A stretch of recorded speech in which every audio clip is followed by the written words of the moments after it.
So the purpose of today's video is to try and sort out this light indication, fault codes and all that nonsense. It comes up with a Volvo V50. This is a 2011 model, 1.6 D2 engine.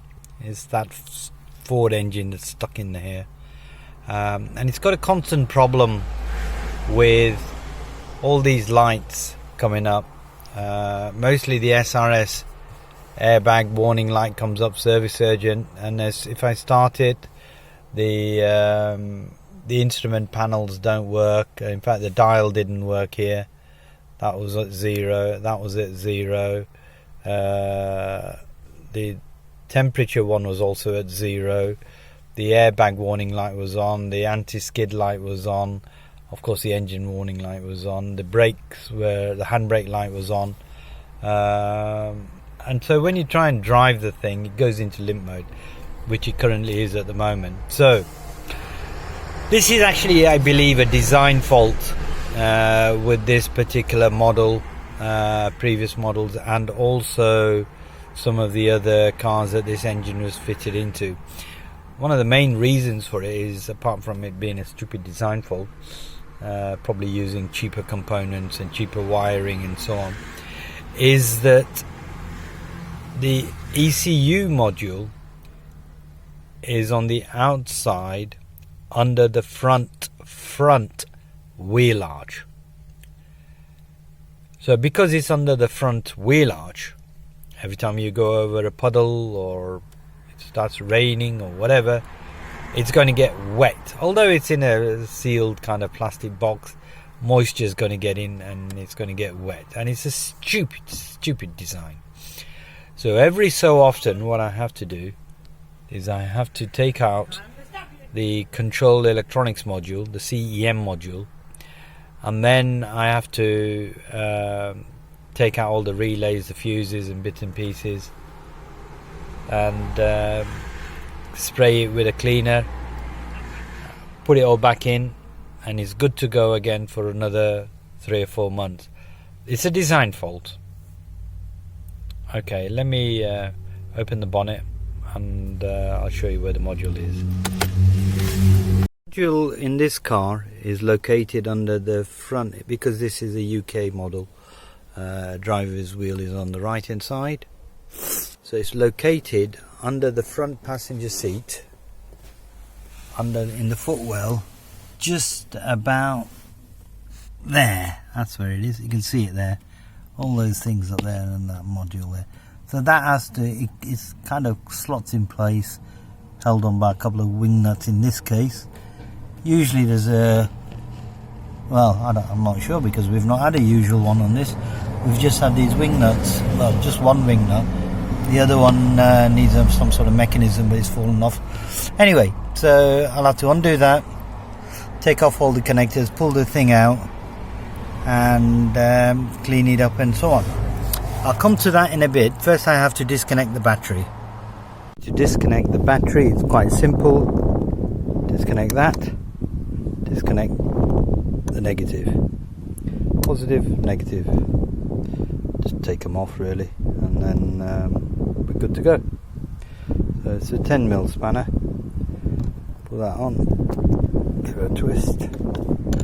Don't have to take the nut out completely, just have to loosen it, and then the lead thing there will expand enough for it all to come off.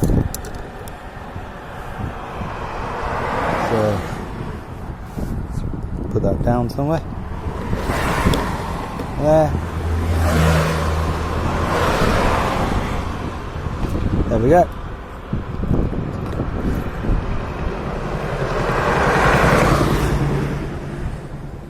The negative lead off. I'll push that to one side in a minute, and then I just take both off. Not need to take both off, but I just take both off.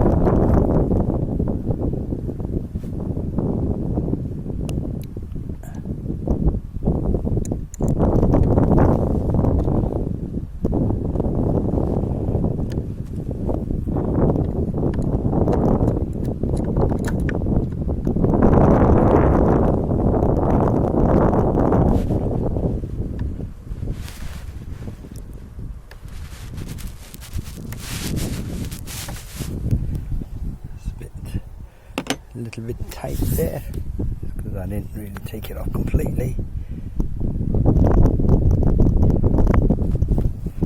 Oh, it's that wire. Right, move that to the side. It should pop out now.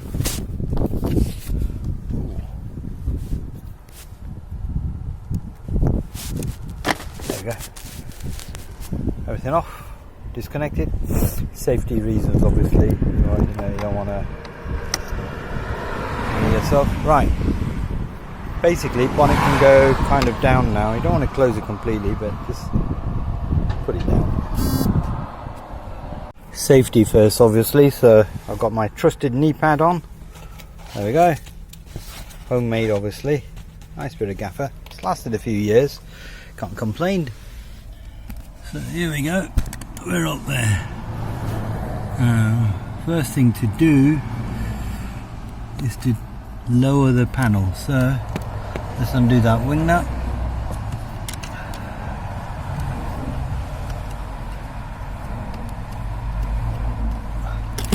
There you go. I didn't take much. Panel is lowered, kind of. There we go. Now, you've got fuses there. Stupid place to put fuses again. It really is a bad design. I mean, I don't know which engineer did this, or whether they why they decided to put it up here. Absolutely stupid. Normally there's a cover which covers this panel as well, so you have to take all that gubbins off just to replace the fuse. Moronic design. Right, it's one of these Friday afternoon jobs, I think. So you have various connectors on top. This one, that one at the back there. Then there's a big one at the back there, and there's another one there somewhere. There. I think there's something else down here. Take the top ones off first, and then you can take the bottom ones off. They're quite easy to take off, says he. Let's start with the one in the corner at the back there. So they've got these clip things. There's clips there. Up there. Similar to this one, actually. Let's just take that one off. It just pulls off. And then you just have to clip it off. Now it's a bit difficult to do this one hand. And this one again just slides off. That comes off like that, you see? Slides off, come off. And they're only going one way, and they're colour coded as well, so it's easier. Right.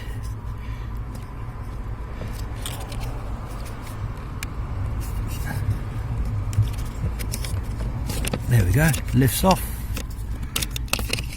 That's that one done. Now you can see in there a bit better. That grey one. That comes off. There's a black connector of some sort there, which just pulls off. That's not a very good design either, is it? Then we have this one, which way will it go? That comes off that way, so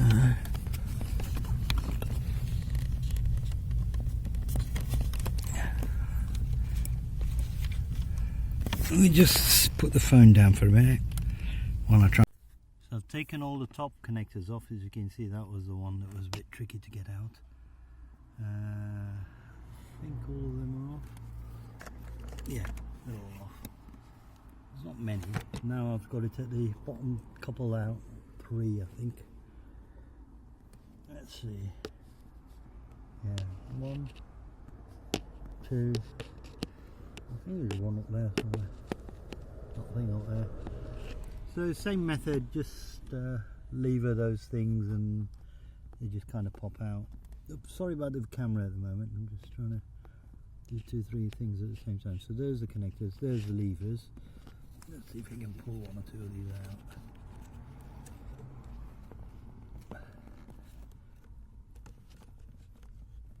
Which way is she going? Left hand cam's not as strong as my right hand, which makes things a bit tricky when you're videoing. But let's see. Now, where's that lever gone?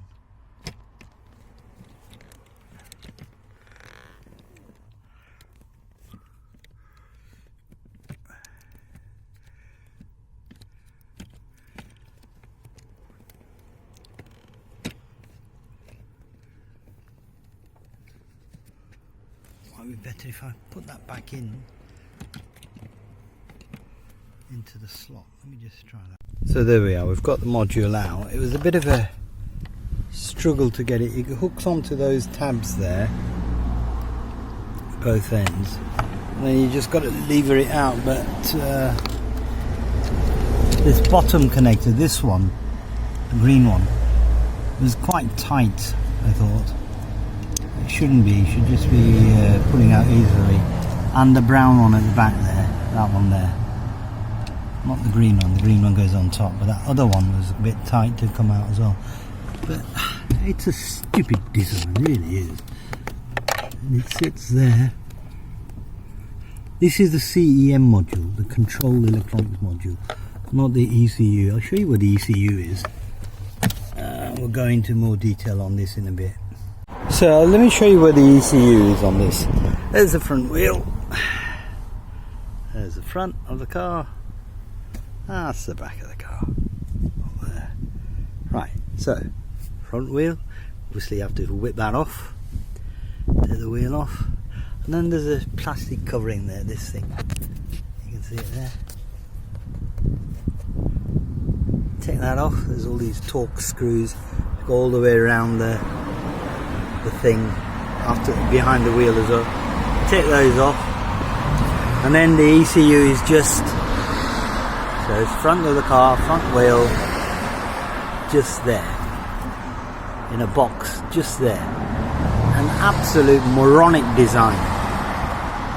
They've got loads of places they could put it inside. You have to excuse the traffic noise, we live on a busy street. Okay. So here we go. This is the module which I've just taken out, as you saw. There's fuses here. There's fuses here. Relay. This is where all the connectors go. Sorry, not that one. This one and this one. And there's a couple underneath as well. These are where the spare fuse holders are. The fuse values are written there, so it's easy enough. It's Volvo something. Serial number there. 110511, presumably that's a date code of when this module was stuck in badly. And let's try and get some light on that. There you go. There's a cockpit, something made in Spain, and there we go. And on the other side of this module are the other connectors there and there. 3, 1, 2, 3, and 3 screw holes, 2, 3, standard Phillips kind of screw. And it should, if you undo those screws, the bottom part should just clip off. We'll see if we need to do that as we go on to access the PCB. So what I've done is I've taken these fuses off here on the bottom row, tested each one as I took them off. There's 2 ways of testing. If you look at the fuse itself, at the top, you can see the 2 silver tag things on top and bottom. Just see if I can point to there and that one there. You can, if it's not covered up with plastic, stick your probe on there and test the validity of the fuse, see if it's any good or not. It's on all of them, but sometimes a bit of plastic prevents you from doing that. So the only other way is to pull the fuse, test it out of situ, and if it's good, put it back in. If it's no good, don't put it back in. But for this particular task, what we are going to be doing is we're going to be removing all the fuses, removing all the relays, the 2 relays, cleaning all the contacts properly there, and also on the underneath with this electrical contact cleaner, which is this one. I'm using this one. It seems to work. It's cheap enough. It seems to work. Don't use, well, I haven't anyway, WD-40. I don't know if it'll work or not, but it might leave a residue, whereas this will not leave a residue. So be careful which contact cleaner you choose. You don't want that leaves a residue. Bad enough trying to get rid of all the other rubbish that might have accumulated. So the relay should just pull off. Let's see if I can do it with one hand. Oh, I can't do that one.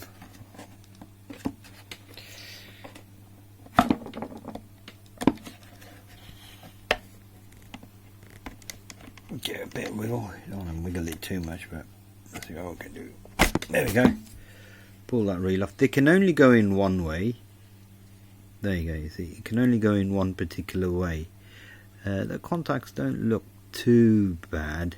They're not like there's no green corrosion or anything on them, or rust or something. But anyway, I've taken it off. If you're interested, that's the relay that's in there. Portuguese. Put that in a container. Make sure you put all the fuses as you take them out. You can either put them in a row somewhere, or because they're all marked as to which fuse is which, it's not a problem. But take a photograph before you start taking all these out, because some of these were blank, so you might end up saying, oh god, I put all the fuses in, but there's a few blank ones. What do I do? Just check your photographs, don't panic. This is actually not broken. The case is not broken. I checked that. It's just where it's been molded together, and this is a mark on the molding, probably to indicate which way around it goes. But anyway, that particular one is there. The markings are quite clear on there. Right, so I'll take that one out. I'll take all the fuses out, and then I'll get back to you. So here we go. We're trying to open up the CEM module on this Volvo V50. We've taken the module out, and now we're trying to get to the PCB which is inside this casing. In there. Inside this casing. You can just about probably see it through. Or can you? Let me see. Probably not. So there's 3 screws you have to take out. That one, that one, and that one. That one just seems to be turning for some reason. Now you're probably wondering why I've got cards and all sorts of stuff kicking around here. It's because there are tabs here, or around about here somewhere. One there, couple there, I think about 4 there, all along. There and there, which need to be, if you can imagine, that's the edge of the board. The tabs go in there, so they need to be levered out. Now you don't want to be too brutal and use massive screwdrivers and go in heavy-handed with this. Let me try and show you, if I can, where this tab is on this, and then I'll have to put the phone down to see exactly how best to do this now. Where are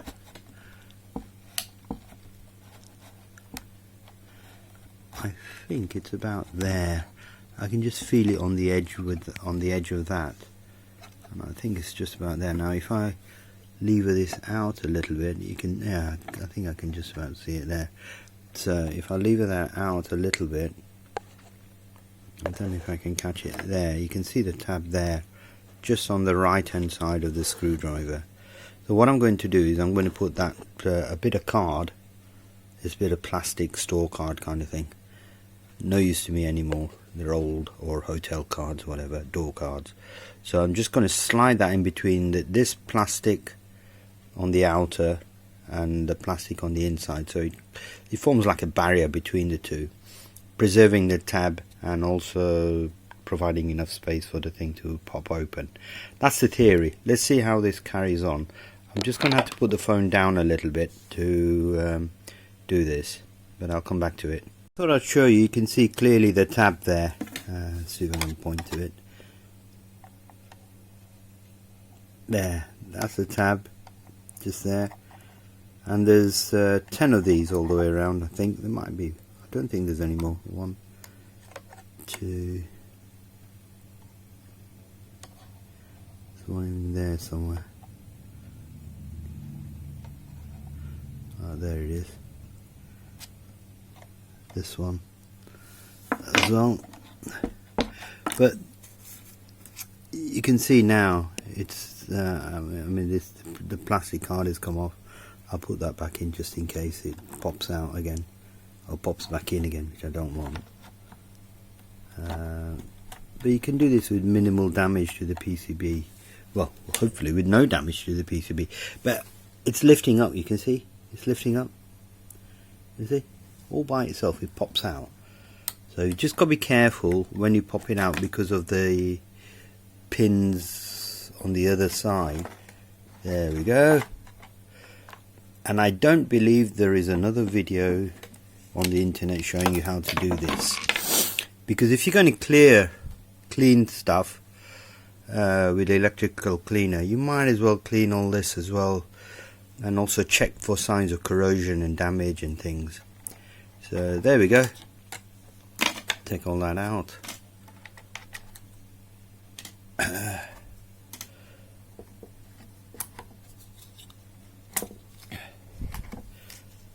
Right, now let's have a look at this. Yeah, I'm not sure how this is popping in. It's probably some other there's some slots there, and probably another one here somewhere where this will be slotted into. This top PCB should just, you know, come off. Be very careful what you touch here, because you got obviously various ICs and probably an EEPROM in here somewhere, one of these possibly. But you've got to be very careful and check for corrosion and things. So that's how you pop out from the base cover. And when you're putting it back in, just be very careful. Okay, so you can put that to one side, out of the way, and then gently, very gently take out the PCB from here. It should, yeah, it just pops out. It's held in because of the connectors, the pins on the connectors and so on that side, you see. So when you're putting it back in, be very careful when you put it back in. Okay,